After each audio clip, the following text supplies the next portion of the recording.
Obviously, the first inning was kind of the story. What happened?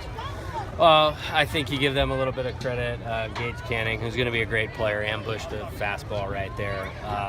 And then Woodman sees a Team USA guy. David Greer is one of the best guys in the Pac-12, so they were ready to go, took some good at-bats.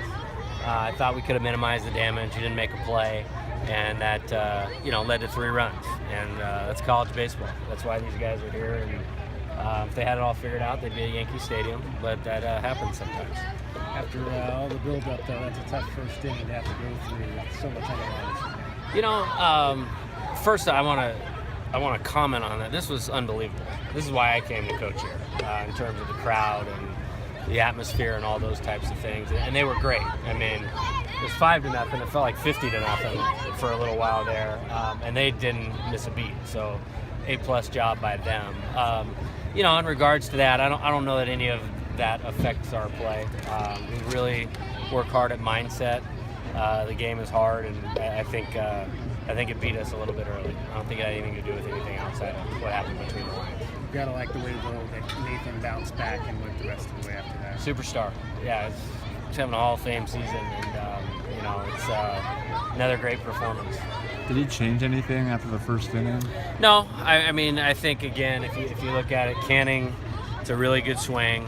I thought he made some good pitches to Greer, who ended up walking. Woodman did a nice job with 2 strikes.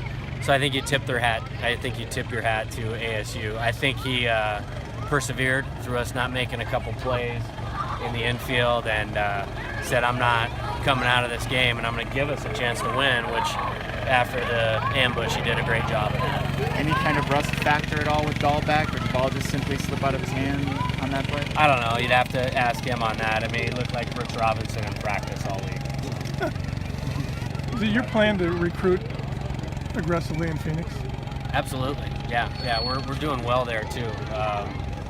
Not that I can't comment on some of those guys yet because they're too young, but it's University of Arizona, and we want the best players in Arizona.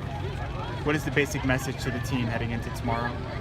A lot of these, first games in the Pac-12 have gone well for us. Tonight it didn't.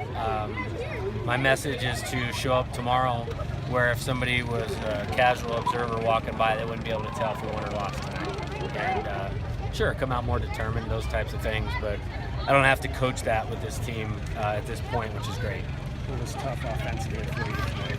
Hey, Seth Martinez, it's a real guy. It's like Nathan. I mean, those are the 2 best guys in the league in terms of performance for the first 9 weeks of the season. I think he hides the ball really well. I think there's some deception in there.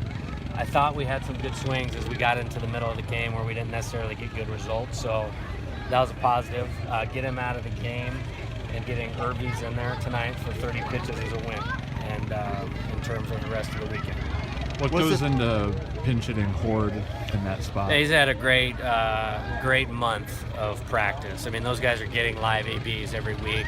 We go hard, and he's been pretty good. And I thought he might be able to run into one, run it in the gap if he left the pitch up. And now it's 5-3, and you got Raymer coming up, and it's going to force them to get into the pen and to do some things. Have you picked your starter for tomorrow? No, we need to talk about it. I like what Nathan did in a lot of ways, and so we have a little more information that we'll use for making that decision.